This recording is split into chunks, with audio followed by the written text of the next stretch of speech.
Hoje nós vamos conversar um pouco sobre o filme Fale com Ela, né?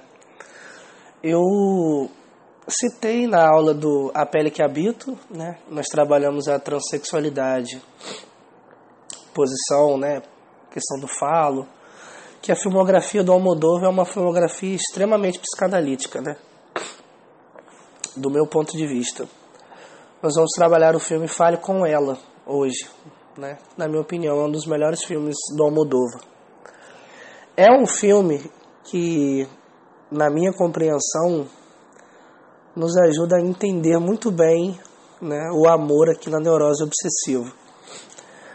Na verdade, há um questionamento se esse amor aqui realmente existe na neurose obsessiva. E vocês vão entender durante a aula o porquê que eu estou colocando esse questionamento para vocês, né?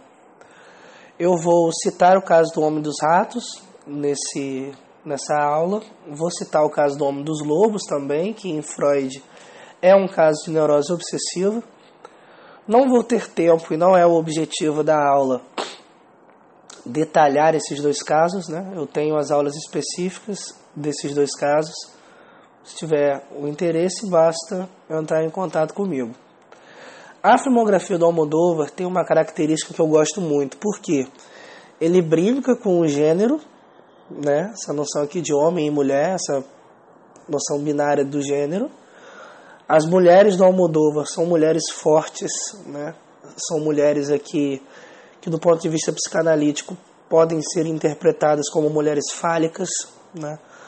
As mulheres do Almodóvar, ele trabalha muito a maternidade, né? A maternagem. Fala sobre isso no Tudo Sobre Minha Mãe, fala disso em Volver. Enfim, a filmografia toda do Almodóvar está repleta de mães, né? Mães aqui que fogem um pouco dessa noção, às vezes, muito maternal, né? Entre aspas. O Almodóvar que brinca bastante com esse lugar da mãe, né? Com essa maternagem aqui. O Almodóvar fala muito de mulher, né? As mulheres do Almodóvar são mulheres intensas, né? E os homens nos filmes do Almodóvar são homens que, na maioria das vezes, ou são extremamente problemáticos, né? Stalkers e obsessivos, tipo o Antônio Bandeira em Atami, né?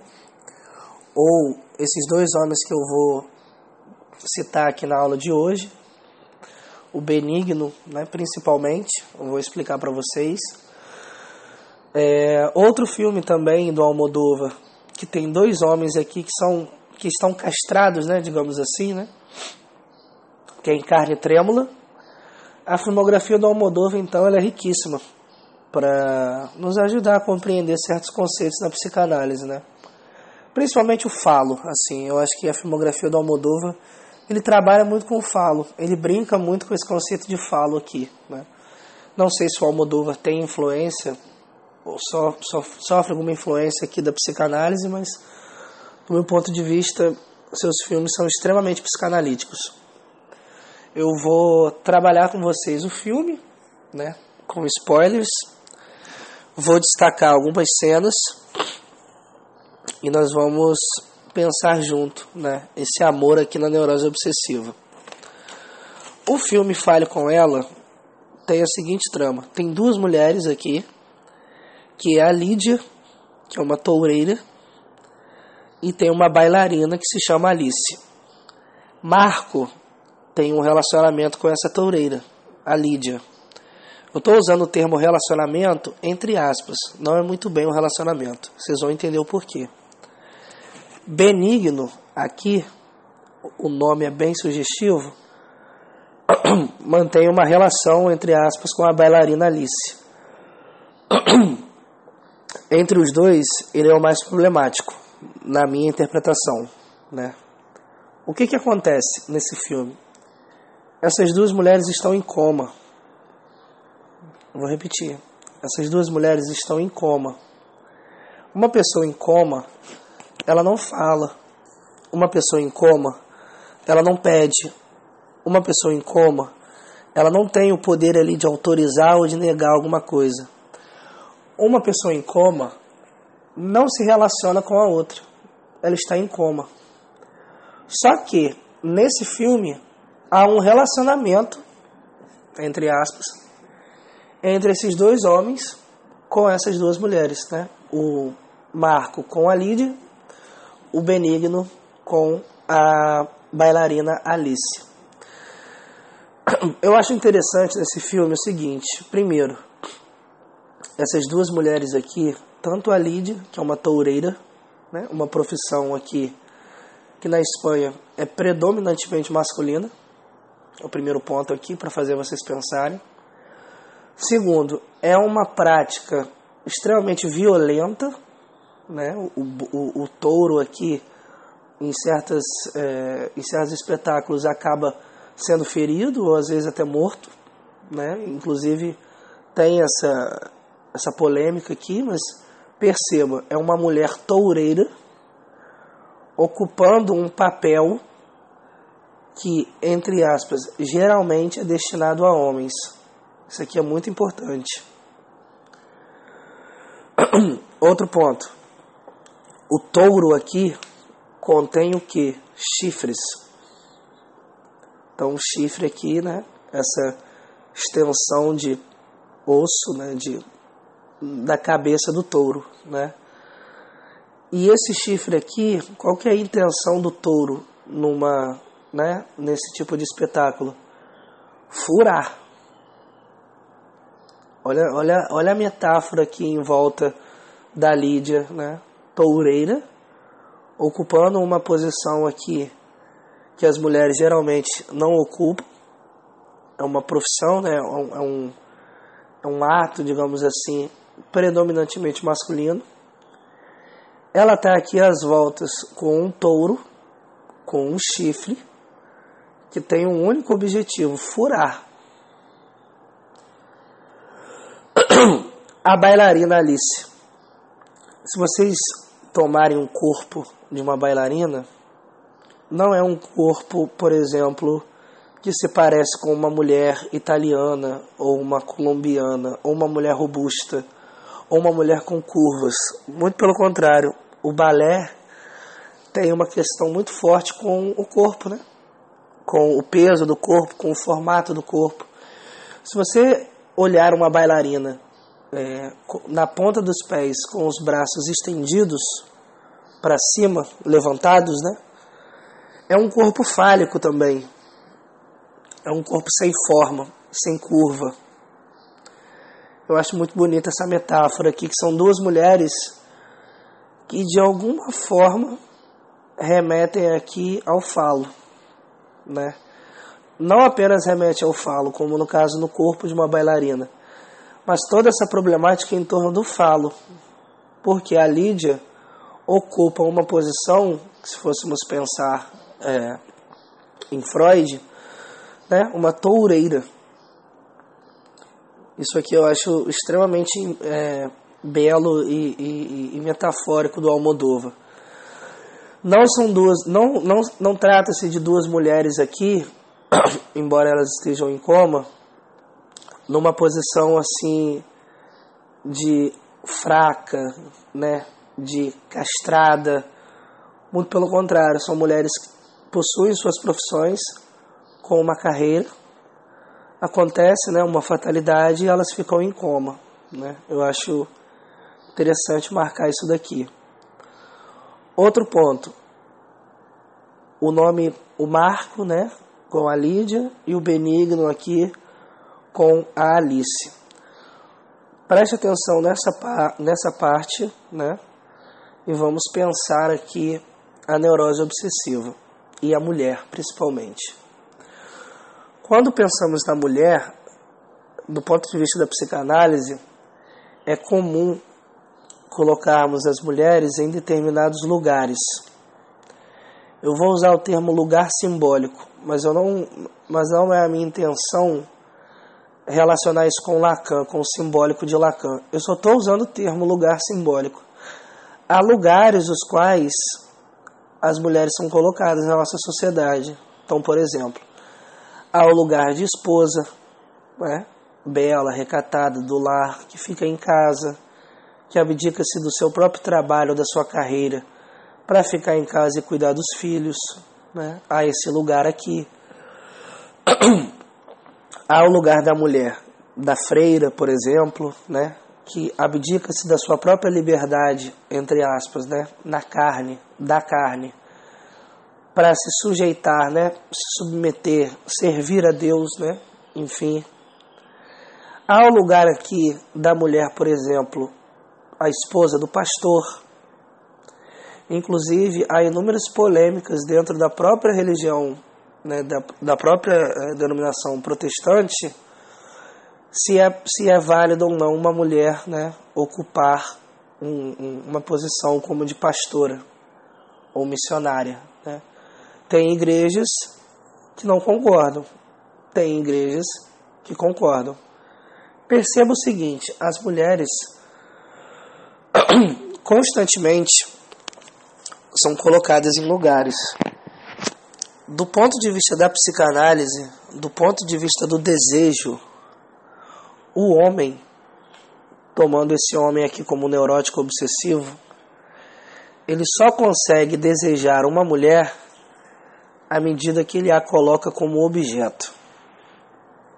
Isso aqui é Freud e é muito importante para a gente entender esse filme aqui do Almodóvar. À medida que uma mulher fala, pede, ordena, opina, à medida que uma mulher se mostra, né, se apresenta como um outro aqui que demanda, isso para um obsessivo pode causar problemas. Por quê? Quanto mais objeto, ou melhor, tomamos uma mulher aqui, quanto mais ela se coloca como objeto de desejo para esse homem, mais ele a deseja. Por isso que muitos obsessivos, por exemplo, possuem uma certa fantasia ou fixação absurda em cima de garotas de programa. Por quê? A garota de programa ali, na fantasia do obsessivo, ela é puro objeto. Apesar da garota de programa ter as suas condições, né? Tem garotas de programa que não realizam anal, que não beijam na boca, enfim. Mas na fantasia desse obsessivo, essa garota de programa ali é puro objeto. Então, por exemplo, ele pode contratar uma garota de programa e pedir para ela ficar deitada na cama, nua, sem se mexer, enquanto ele fica sentado na cadeira olhando o seu corpo nu, o corpo da garota de programa, né, nu, e se masturbando. Ele pode, por exemplo, amarrar essa garota de programa, né, com nós ali, e deixar essa garota de programa imóvel, mobilizada ali em cima da cama, e ele se masturbar e gozar com essa cena. Por que eu estou usando esses dois exemplos aqui no sexo? Nós estamos falando de desejo, né? Então, o homem aqui, um homem heterossexual, um homem obsessivo, ele, à medida que ele deseja uma mulher, ele a coloca no lugar de objeto. Aqui, nós precisamos dar uma pausa e pensar em relação à fantasia. Como assim a fantasia? Em nossas fantasias, colocamos o outro como objeto. Desejamos o outro como objeto em nossa fantasia. Mas na fantasia do outro, somos tomados como objeto. Então perceba, ao mesmo tempo que o outro é objeto da minha fantasia, eu também sou objeto da fantasia do outro. Acontece que na neurose obsessiva, o neurótico obsessivo, ele separa a mulher em dois polos. Ele separa a mulher na bela, recatada do lar, maternal, entre aspas, para casar, e a mulher aqui da sexualidade, do desejo, né? A meretriz, a puta, a vagabunda, etc. Essa mulher do desejo, eu vou separar com vocês em duas categorias. A mulher do desejo e a mulher do amor. Ou melhor, a mulher do desejo e a mulher maternal, né? Que remete a essa mãe aqui. Repare o seguinte, nós estamos falando de Édipo, né? Há uma fase onde um garotinho começa a ficar com vergonha da mãe beijar ele na frente dos coleguinhas. Há uma fase onde um garotinho começa a se sentir incomodado pelas carícias da sua própria mãe. Mas há uma fase também que esse garotinho cresce e ele começa a adotar determinadas posturas em relação à mãe, a figura da mãe, por exemplo, né? A figura da mãe como uma figura o quê? Imaculada. Isso aqui é muito interessante de pensar, por exemplo, no movimento de sexualização das mulheres grávidas, né? Tem muitos homens casados, né, que namoram com suas respectivas companheiras, que quando elas engravidam e se tornam mães, eles não transam com elas, né? Há um desconforto aqui por parte de alguns homens de ter ou manter relações sexuais com suas respectivas parceiras nesse período que elas se encontram grávidas, né? Por quê? O corpo da grávida aqui é um corpo de uma mãe. É um corpo aqui que para esses homens é um corpo sagrado, né? A mãe aqui é só você pensar, por exemplo, na Maria, né? Mãe de Jesus, que inclusive Jesus nasceu, entre aspas aqui, né, nesse exemplo, fruto do Espírito Santo, não foi de uma relação sexual, né? Perceba esse componente aqui do desejo, da sexualidade que é posto de fora. Jesus nasce do Espírito Santo, né? Fruto do Espírito Santo. Maria não tem relações sexuais aqui, né? E gera Jesus. Então o corpo da mãe aqui é um corpo muito sagrado para muitos homens, né? O corpo da mulher grávida aqui se torna sagrado. Então inclusive tem muitas mulheres grávidas que se sentem desconfortáveis, por exemplo, com os olhares de certos homens aos seus corpos, né? Uma mulher grávida, algumas acabam, né, os seios ficam mais fartos, né, os quadris ficam mais largos, e isso desperta o olhar e o desejo de alguns homens. Algumas mulheres grávidas se sentem desconfortáveis com esse olhar. Outras mulheres grávidas não. Alguns homens se sentem desconfortáveis com a ideia de transar, né, ou de desejar apenas uma mulher grávida. Outros homens não. Outros homens gostam de mulheres grávidas, têm fantasias sexuais com mulheres grávidas. Por que eu estou dando esse exemplo? Eu estou falando de um lugar que essa mulher está ocupando, um lugar de quê? De grávida, de mulher grávida, um lugar de mãe, que para muitos homens isso aqui, né, o cara aqui se sente meio que barrado de tomar esse corpo aqui, né, sexualmente falando. Isso aqui é édipo puro, né? Inclusive eu tenho uma aula onde eu falo sobre vício em pornografia e eu trabalho essa fantasia, né, com mulheres grávidas e o fetiche em mulheres grávidas, né, que é a pregonofilia. Caso alguém tenha um interesse em adquirir essa aula sobre o vício em pornografia, eu trabalho inúmeras fantasias também, né, e fetiches. Continuando. Há esse lugar aqui que a mulher é colocada, né, que é um lugar de mãe. E repare, assim que uma mulher tem filho, a sociedade acaba, sem perceber, né, privando essa mulher de determinadas atitudes. Por exemplo, se você vê uma grávida num bar, só tomando refrigerante, né, e comendo, algumas pessoas já não gostam. Se você vê uma grávida, por exemplo, numa balada, algumas pessoas não gostam. Se uma pessoa tem filho, né, um filho pequeno, e a pessoa sabe, né, pelas redes sociais que essa pessoa tem filho, e ela encontra essa moça que tem filho num bar, ela pode perguntar: e o seu filho está com quem? Né? Então perceba, há aqui um lugar onde a mulher é colocada, um lugar aqui maternal, um lugar de mãe, né? E a mãe, para a sociedade, ela tem que ser perfeita. Olha como que o Édipo está aqui também, né? Essa fantasia de perfeição em relação à mãe. Perfeição aqui, eu gostaria que vocês tivessem em mente o seguinte: não castrado, né? Quando possuímos uma falta, quando somos castrados, não somos completos. né? Então toda vez que eu falo assim, perfeição, tenham em mente isso, né? Alguém que não é castrado, alguém que não tem falta, alguém que não tem falha, alguém que não tem defeito, né? Tenham isso em mente. Em compensação, o homem, o neurótico obsessivo aqui, que nós estamos pensando, coloca a mulher também num lugar de puta. Antes de falar nesse lugar de puta, espero que esse termo não choque algumas pessoas, até porque a psicanálise, se a pessoa que estuda psicanálise é muito limpinha, dificilmente ela vai conseguir compreender certos conceitos, né? Tipo, a psicanálise é uma teoria que o estudante não precisa, ou melhor, não deve ter medo de se sujar ou de lidar com certos termos, né?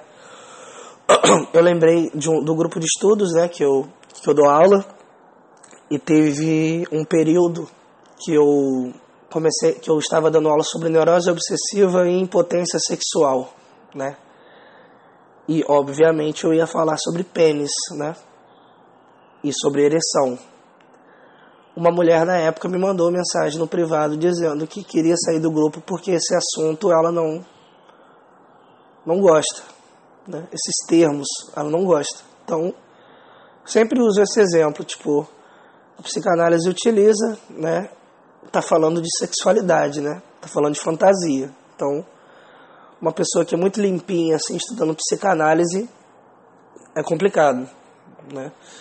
Então, vamos lá. Esse homem aqui, que coloca a mulher nesse lugar de mãe, ele idealiza uma esposa que, de certa forma, ocupa esse lugar aqui de mãe também.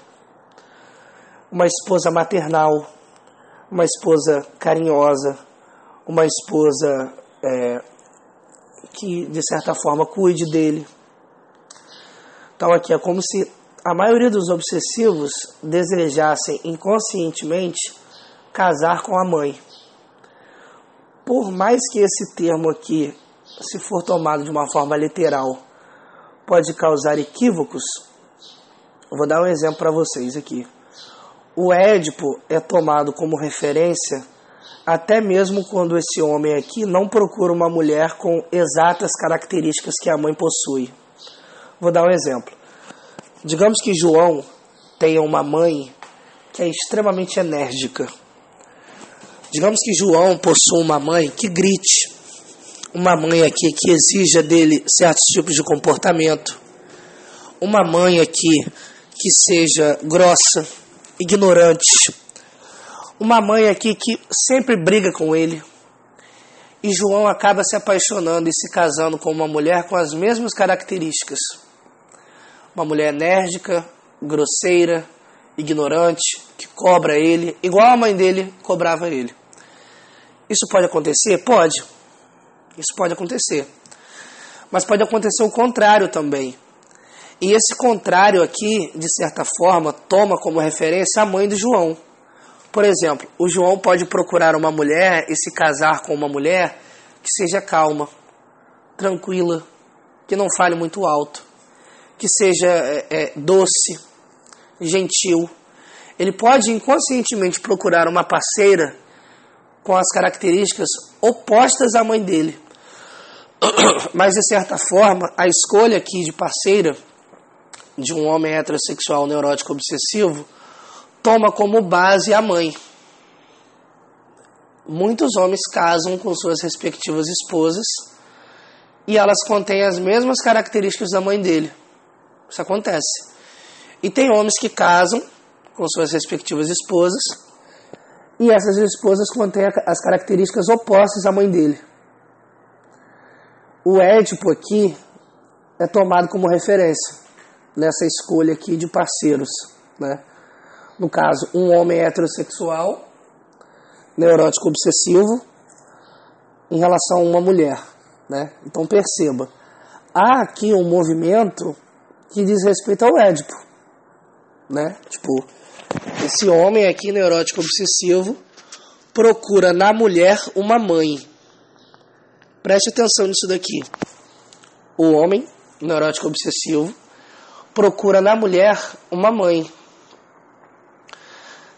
vamos falar um pouco sobre o fale com ela. Essas mulheres aqui não são, entre aspas, ocupam uma posição aqui do quê? Elas estão mortas.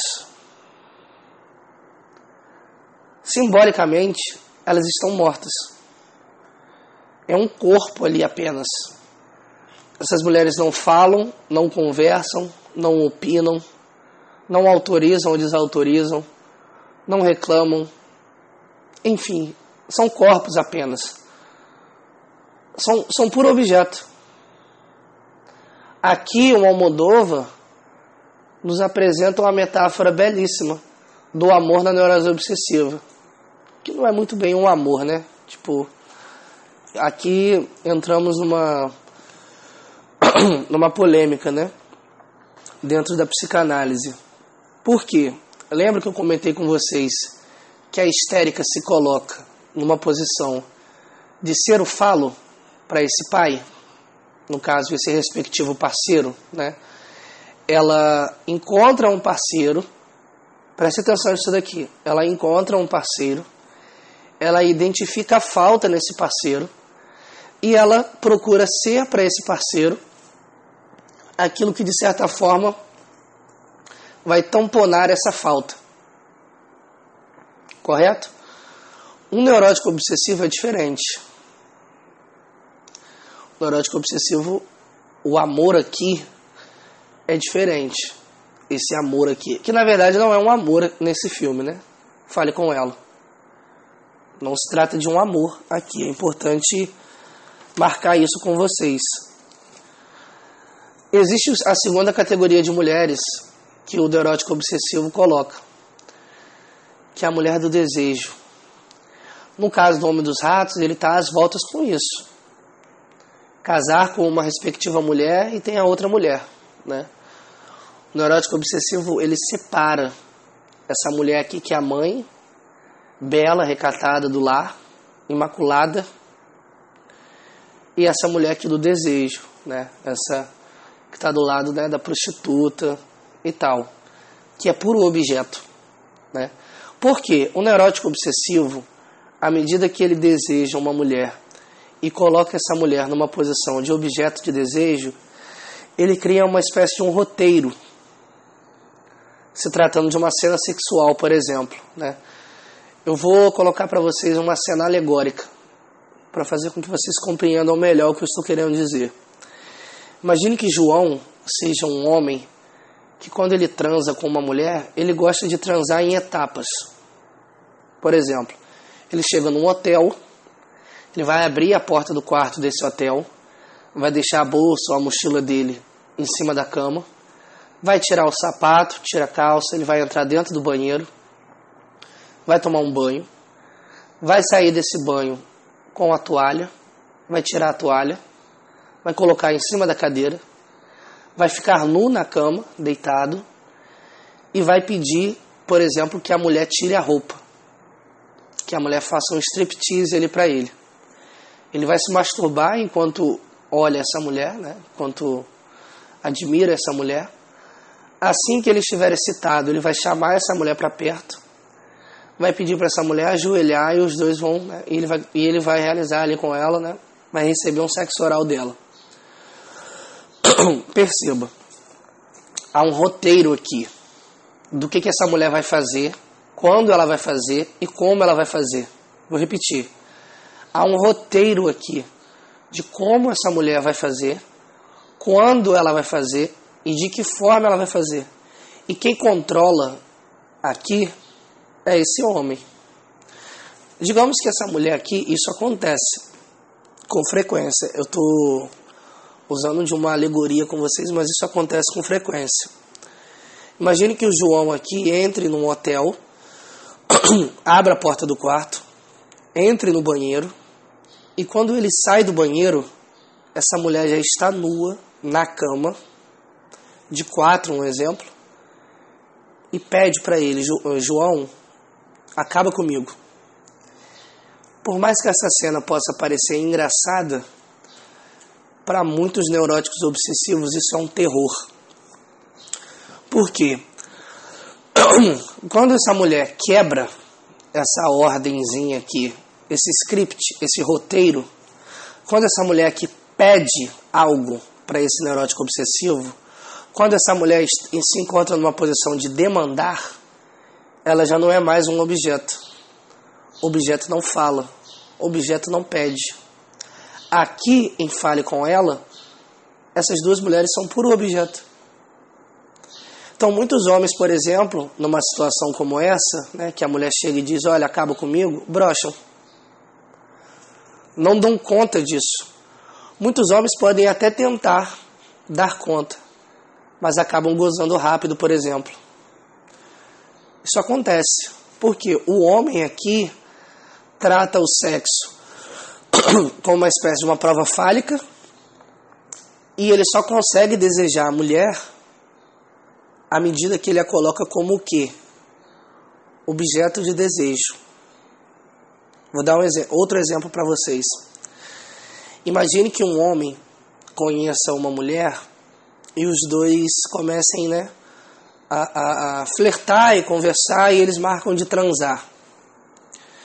Imagine que esse homem aqui tirou a roupa, essa mulher tirou a roupa, os dois estão se beijando, ele fica excitado, ela joga ele na cama e ela senta em cima dele.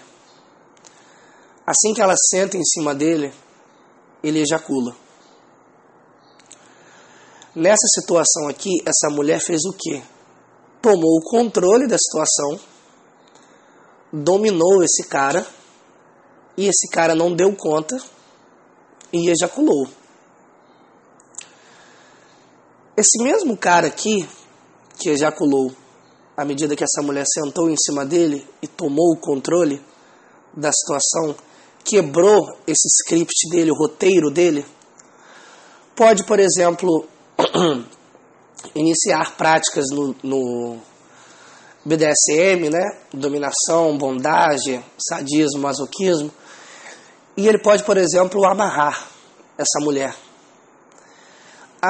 Da mesma forma que esse homem aqui, com uma mulher que toma o controle da situação, dura 10 segundos e ejacula, esse mesmo homem pode praticar bondagem, né, as amarrações, e ter ereções por horas.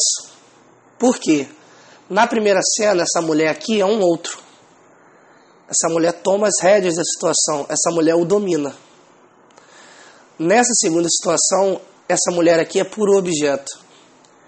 Ela está amarrada, amordaçada, imobilizada. Ela não se mexe. Ela é puro objeto. O homem, o neurótico obsessivo, ele deseja a mulher à medida que ele a coloca como o quê? Como um objeto de desejo. Sem isso, impossível desejar, né? O Freud costuma usar uma frase, né? Quando o homem ama demais, ele não deseja, quando ele deseja demais, ele não ama. Isso aqui dá um problema para quando a gente começa a pensar sobre a neurose obsessiva, né? Porque há muitos homens divididos também. Divididos entre a esposa, a mãe dos meus filhos, né? A minha companheira de anos e a amante. Só que esse neurótico obsessivo aqui, ele entra num dilema. Que dilema é esse? Preste atenção. Digamos que João tenha Maria como esposa. E João tem Juliana como amante. Se João termina com Maria, sua esposa, a amante pode virar atual. João perde a amante. Se João termina com a amante e fica com Maria, João perde a amante. Perceba, há um jogo aqui. Se eu perco um, eu perco os dois. Se esse João aqui decide ficar com a amante, ele perde a amante, que se torna atual, e ele perde a atual. Então aqui, muitos obsessivos entram nessa sinuca de bico, digamos assim, do que toda escolha é uma renúncia. E o que o obsessivo odeia é perder. À medida que eu escolho algo, eu perco esse algo. Então, por exemplo, Se uma mãe chega para um garotinho com um choquito e com um prestígio em cima da mesa e ela diz o seguinte: escolhe. Se o garotinho escolhe o prestígio, ele perde o choquito. Se ele escolhe o choquito, ele perde o prestígio. O Jô Soares, nos apresenta uma história, né, que fala muito bem disso. Né? Ele tinha um filho autista, o Rafinha, e um dia os dois foram numa livraria e o filho dele trouxe 12 livros. Aí o Jô falou assim: não, você não vai levar 12 livros, escolhe 6. Aí o filho dele diz assim: não, então eu não vou levar nenhum. O Jô achou que fosse uma malcriação do filho dele, né? E ele pergunta: mas por quê? Aí o filho dele responde: porque escolher é perder sempre. É disso que nós estamos falando, essa perda aqui. Muitos neuróticos obsessivos ficam atravessados, né, nesse dilema aqui, de uma mulher ao qual eles são apaixonados, né, pode ser a esposa, por exemplo, e uma mulher que eles desejam ardentemente como amante. Né? Então aqui o obsessivo ele separa essas duas mulheres. Há essa mulher aqui numa posição de mãe, num lugar de mãe, e há essa mulher aqui que ocupa o lugar de desejo, né? Muito mais o lado do desejo. No Fale Com Ela, nós estamos falando disso. Esses dois homens aqui não se relacionam com essas mulheres. Porque relação, a palavra relação mesmo, implica o outro. E o outro é o outro. O outro tem defeito. O outro pede. O outro demanda. O obsessivo ele não lida muito bem com essa demanda aqui do outro, com o desejo do outro. O sonho do obsessivo é transformar o desejo em necessidade. O que isso significa em termos simples? O obsessivo é aquele cara que faz tudo pelo outro, porque no fundo ele tem medo que o outro lhe peça algo que ele não tem ou que ele não pode dar. Por exemplo, digamos que João seja um obsessivo e ele chama uma pessoa para a casa dele. E ele, né, começa a fazer um monte de coisa. Misto quente, hambúrguer, pizza, caldo de frango, mocotó. Né? Ele está fazendo um monte de coisa para essa pessoa. Aí digamos que essa pessoa chega na casa dele e diga o seguinte: eu sou vegano. Eu não como nada de origem animal. Isso para um obsessivo é a morte. Por quê? Se ele não tiver nada na casa dele né, natural, que não é de origem animal. Então assim, o obsessivo ele não quer que o outro demande, que o outro peça algo. A mulher aqui, quando ela se encontra numa posição de outro, um outro aqui que pede, pode ser que ela peça algo para esse obsessivo que ou ele não tem, ou ele não consegue dar, ou ele realmente não pode dar. Por quê? Aqui entramos numa polêmica. De acordo com a psicanálise, raras são as mulheres aqui que procuram no homem o homem. A mulher procura no homem o falo. Justamente aquilo que ela é desprovida de ter. Ela pode encontrar esse falo no homem, ou ter um filho desse homem, com esse homem, e através do filho ter esse falo. Isso aqui, de acordo com a psicanálise, causa um burburinho absurdo, né? na mulher aqui, que procura o falo nesse homem. Perceba, aqui nesse filme não há relação. É puro objeto. Há uma cena de sexo entre o Benigno, ironicamente o nome dele é Benigno, e a Alice. Não é uma cena de sexo, é uma cena de estupro. Muitos obsessivos, inclusive, possuem fantasias de estupro. Porque o que é o estupro? Pensando de uma forma psicanalítica. É esse estuprador dominar a vítima. Ter total controle dessa vítima. estupro aqui é uma violação. Violação, uma violência. O estupro aqui, ele está dentro de um campo do quê? Do não consentimento. O que é consentir? Aceitar, concordar. Há um acordo aqui. Né? Então, por exemplo, não é não. Né? Uma campanha que geralmente tem bastante no carnaval, né? Não é não. Que às vezes a mulher, quando diz não, o cara não lida muito bem com esse não, ou ele acha que esse não é um talvez. Não, não é não. Quando não há consentimento da mulher, no caso, é configurado um abuso ou um estupro. Muitos homens obsessivos, por exemplo, têm fantasias de estupro, fantasias de violação, né? Inclusive há categorias no pornô de estupro. Muitos homens obsessivos, por exemplo, têm fantasias com abuso dentro de ônibus ou em metrô, né? O homem ficar atrás da mulher se esfregando até ejacular, por exemplo. É uma fantasia que alguns obsessivos têm. Por mais que soe pesado ouvir essas coisas, o obsessivo, ele tenta brincar de ser um perverso, mas ele não banca isso. Mas há muitos obsessivos com fantasias perversas. Há obsessivos aqui que pode vir a ter um pezinho na psicose? Sim.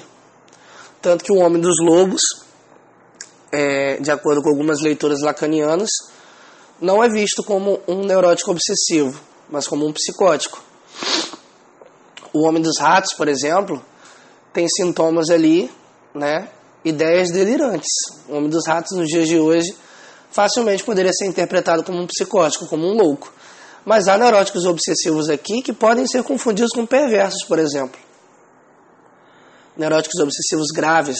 Né? Por isso que o diagnóstico estrutural na neurose obsessiva é muito difícil. Né? Eu tenho uma aula específica sobre esse tema. O diagnóstico na neurose obsessiva, né? A relação do neurótico obsessivo com a transferência, com o analista, né? O sintoma do neurótico obsessivo.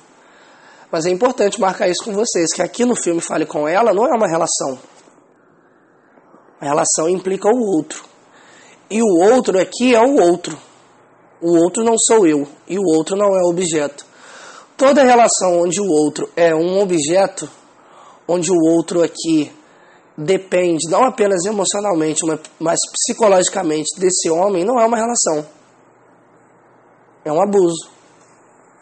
Né? Costuma-se usar o termo, relações abusivas. Não é uma relação. Se é abusivo, não é relação. Então perceba, homens abusivos, por exemplo, desejam o quê, principalmente? Controlar suas parceiras. Olha, você não vai falar com esse amigo. Olha, esse cara aqui tá dando em cima de você. Você não vai sair com essa amiga aqui porque essa amiga é solteira e te leva pra festa pra você ficar com outros caras. Olha, você não vai visitar sua família nos finais de semana porque a sua mãe é muito chata. Então perceba, homens abusivos controlam não apenas o que as pessoas com quem essa mulher se relaciona ou conversa, mas o que ela veste, o que ela come. Não existe espaço num relacionamento abusivo para a alteridade desse sujeito aqui, dessa mulher. Essa mulher aqui é o quê? Controlada. Controlada como o quê? Como um objeto. Nós estamos falando de um abuso, não é uma relação. Né? Outro ponto que eu posso colocar para vocês. Um homem, um neurótico obsessivo, ele não procura uma garota de programa para ter sexo. Ele paga pelo controle. O neurótico obsessivo, ele goza muito mais pelo controle do que pela ou na relação sexual. Por quê? Muitos neuróticos obsessivos tomam a relação sexual não como uma relação, mas como uma prova fálica. Para mostrar ali que é homem de verdade, que é potente, né, que aguenta não sei quantas horas, que não brocha.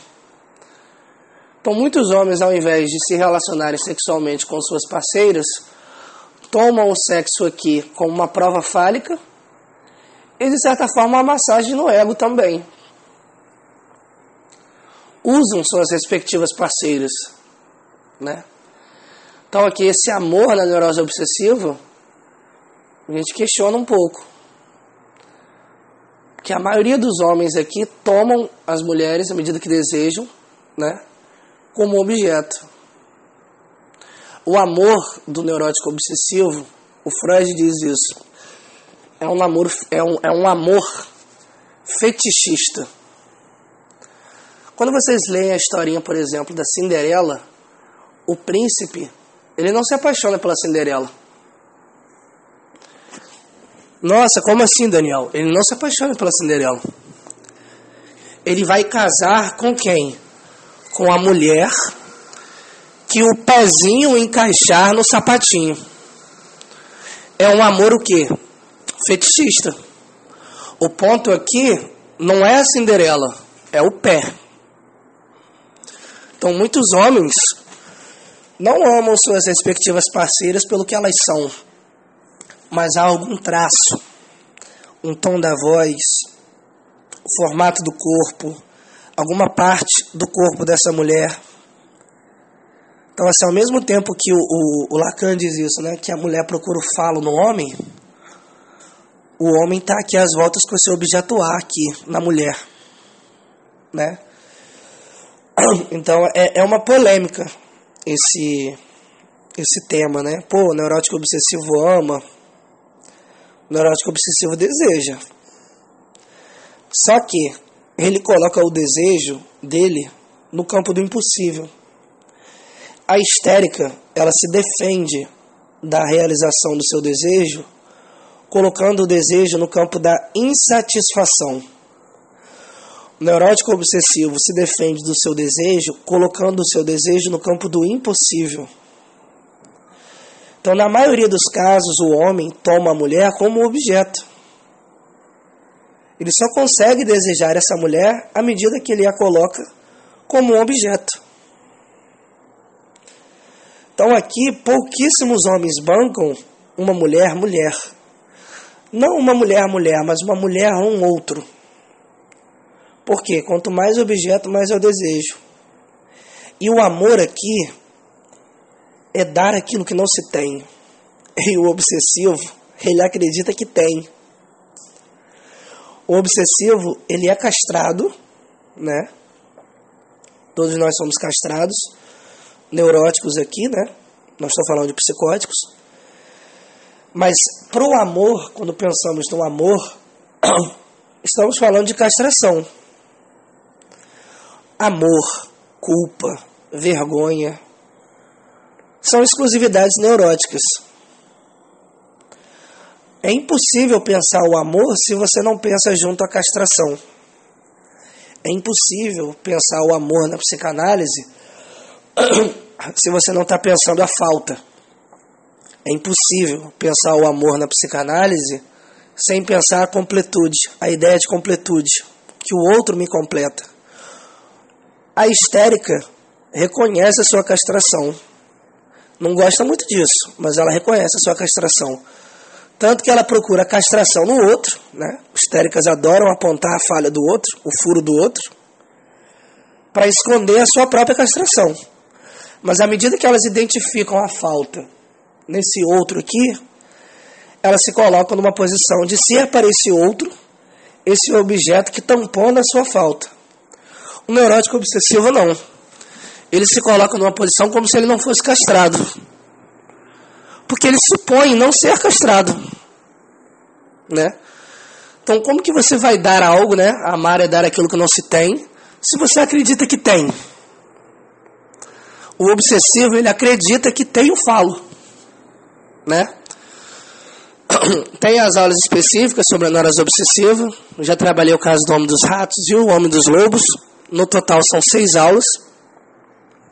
Trabalho também a culpa na neurose obsessiva, o desejo na neurose obsessiva. Peço desculpas pela minha voz, né? Estou um pouco rouco, mas acredito que o conteúdo foi passado, né? Caso alguém tenha alguma dúvida, basta entrar em contato comigo, né? Caso possua interesse de adquirir essas outras aulas, basta entrar em contato comigo também. Espero que vocês tenham gostado da aula, e é isso.